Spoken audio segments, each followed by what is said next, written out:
Hey guys. So yeah, a lot of people were requesting for me to make a river video, most likely because I'm always using bombs and ninjas and they wanted to see how I'd go without that. But I think that I'm up to the challenge. I haven't really developed too great a strategy for river tiles yet.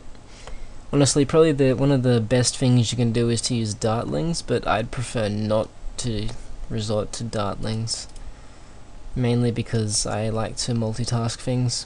Since I play so much, as you can obviously guess, I like to have another window open and I can just do other stuff on the side at the same time. So once I've got my first 15 rounds through, I'll just pop back every now and then to hit the fast forward.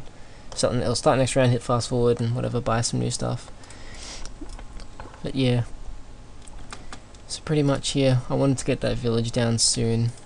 I probably shouldn't put it down so soon, but it worked the first time I tried it, so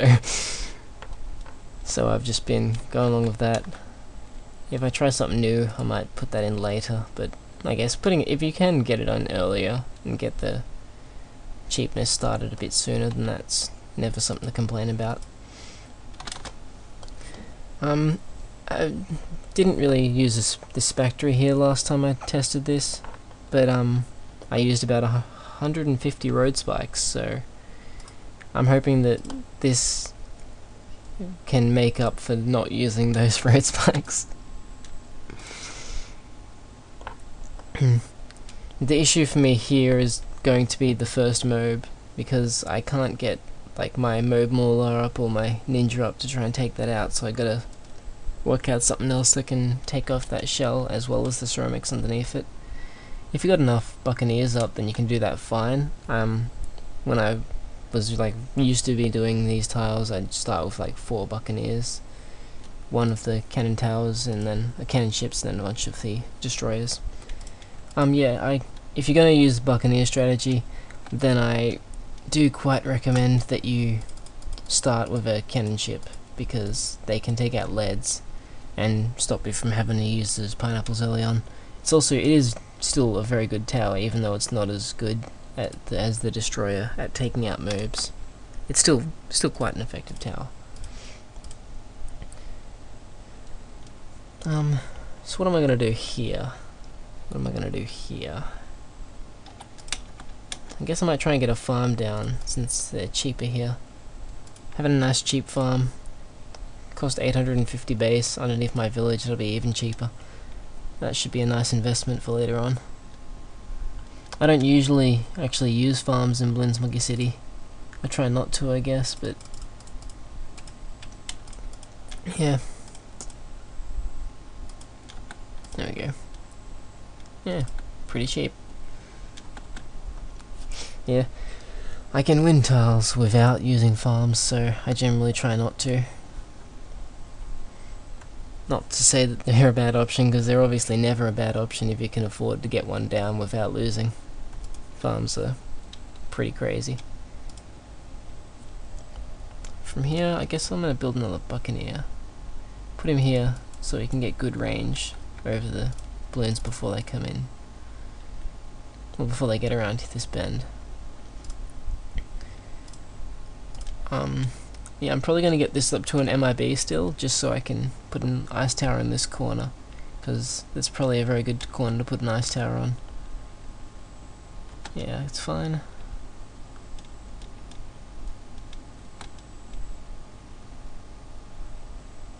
Alright, seems that these 2 destroyers and this cannon ship are working on these mobs well enough.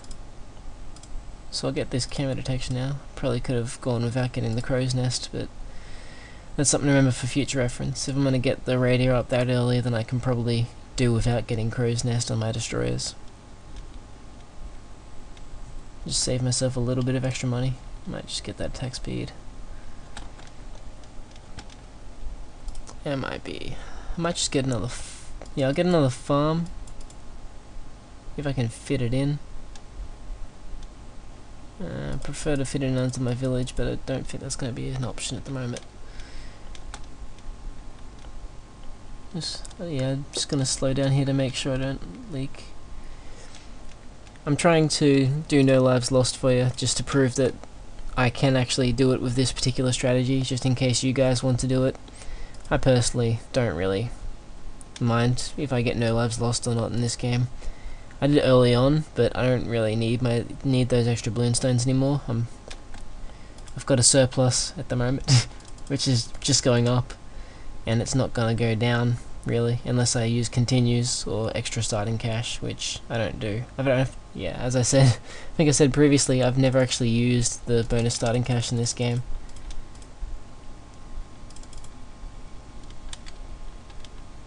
So I should be able to take that out, yep, and then I can get my MIB up. And once you get the MIB up, you're pretty nice because you can get your ice tower without your other towers being blocked. Because that's kind of annoying. There'll probably be BFBs coming in soon, so I'll avoid working on my farms. Or, no, I won't. Oh, will I? Yeah. I'm gonna take a gamble.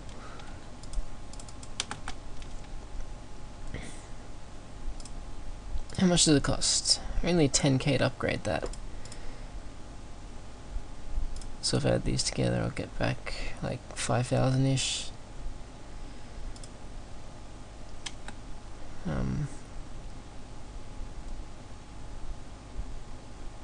I should be alright to get a research facility.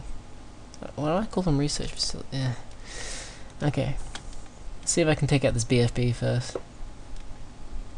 Because if I can't, that kind of just destroys the whole plan.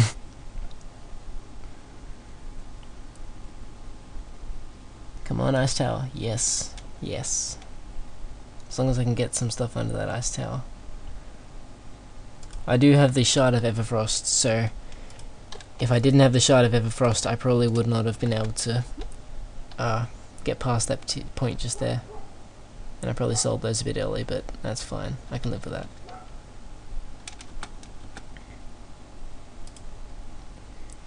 Okay, at this point, I think I'm going to save up for an Arctic Wind. I'll get my valuable bananas first, though.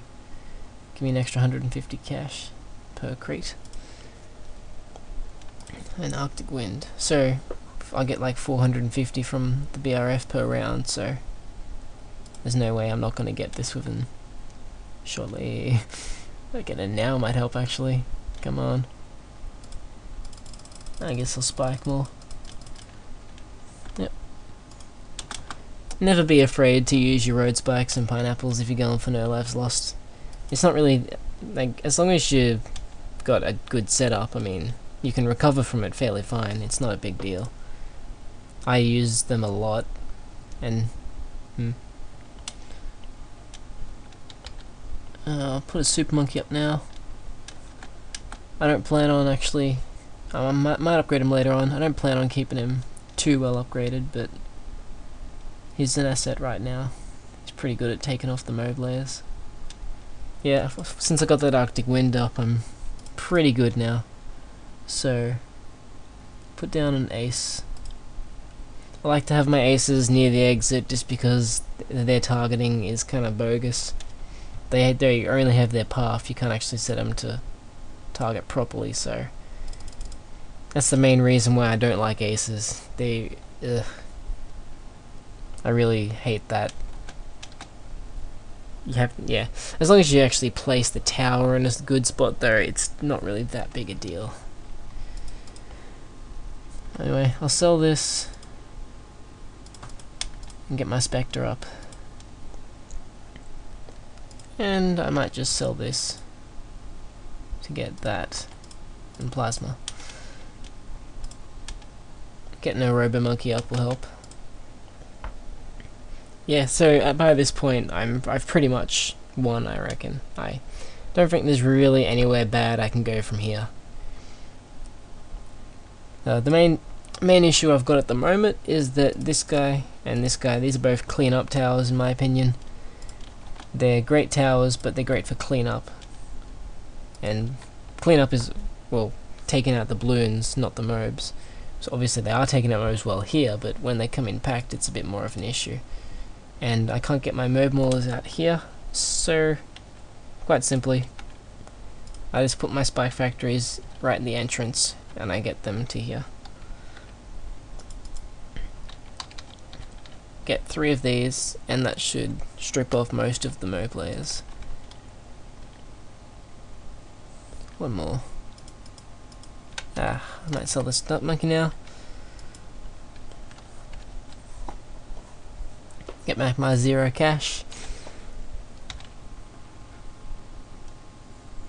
Probably don't need to get, I won't bother getting the white hot spikes.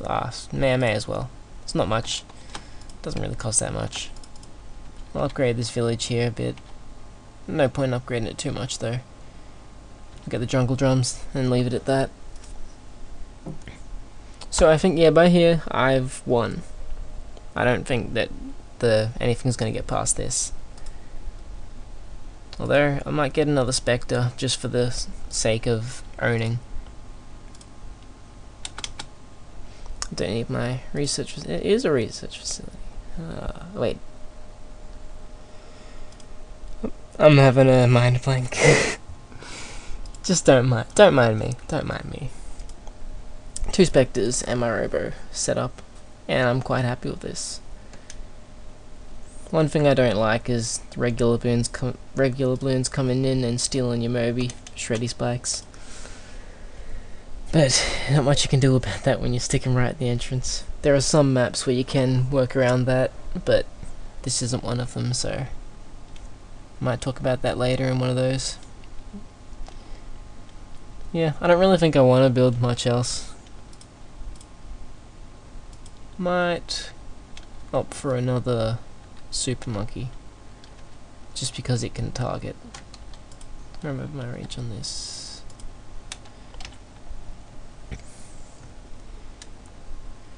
Yeah, that's pretty much. I did a lot better this time than I did last time.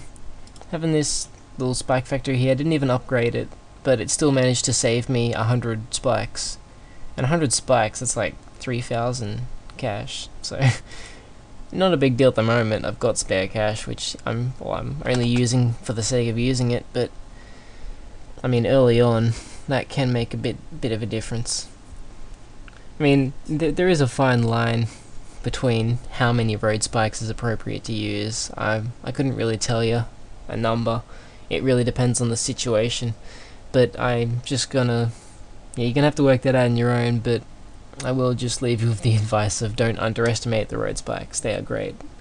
If you need to use a lot of them, then go ahead and use a lot of them. It might just, Anyway, there's a river tile I managed to complete without using ninjas or bomb towers, and I still got no lives lost. So, hope you guys enjoyed that, and I'll see you around.